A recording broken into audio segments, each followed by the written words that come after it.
Baada ya Hamza Johari, mwanasheria mkuu aliyeapishwa na Rais Samia, kutangaza kwamba ataka afanye juu chini kuweza kumkamata Mange Kimambi, Mange bana ameamua kumchimba deep kidogo na kutuletea wasifu wa mwanasheria huyo. Sasa amesema kwamba hizi ndizo details za mwanasheria mkuu aliyeapishwa.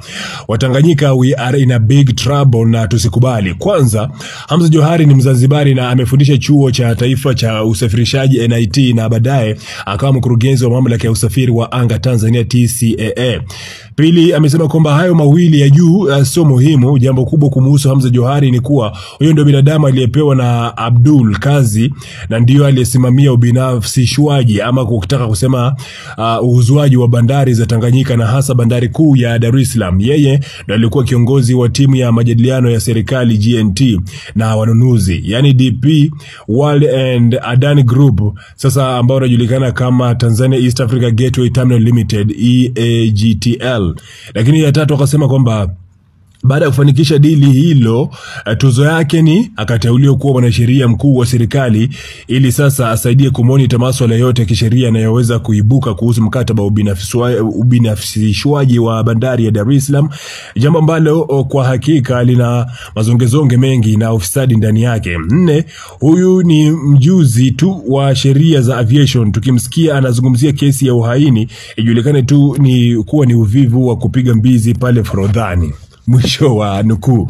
Sasa Mange anasema kwamba huyu amefanya kama kupewa zawadi kwa kile ambacho alikifanya kuhusu kubinafsishwaji ama ubinafsishwaji wa bandari ya Dar es Salaam. Sasa amesema kwamba Bwana Johari licha ya kuwa ni Mzanzibari, yani mbaya ametokea huko ambako alitokea Mama Samia. Sasa kifupi ni kwamba Mama Samia amejaribu kumchukua mtu wa kwao kabisa nyumbani kuja kuwa mwanasheria mkuu. Lakini pia amesema kwamba sio muhimu sana kuhusiana na kuhusu kuwa Mzanzibari. Anasema kwamba kama unakumbuka kesi ambayo ilikuwa inamzunguka Mama Samia kuhusu kubinafsishwa kwa bandari ya Dar es Salaam, ni kesi ambayo ilikuwepo mpaka ikasemekana kwamba bandari inauzwa. Sasa kumbe aliyehusika kabisa kusuka mpango mzima alikuwa ni huyu mwanasheria mpya ambaye julikana kama Hamza Johari. Anasema kwamba yeye alikuwa kiongozi wa timu ya majadiliano, yani ile panel group ambayo ilikuwa inahusika upande wa serikali na wanunuzi, sasa kuweza kustrike ile deal kuhakikisha kwamba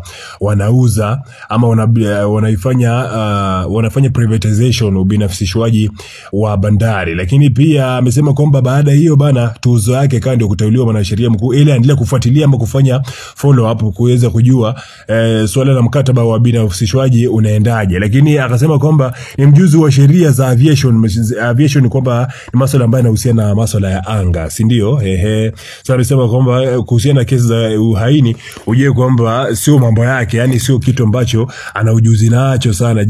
Zaidi amefanya kupewa tu kazi sababu alisaidia katika dili ambalo lilikuwa ni kubinafsishwa ama ubinafsishwaji wa bandari ya Dar es Salaam. Unakubaliana hili? Maoni yako pale chini kwenye comment section.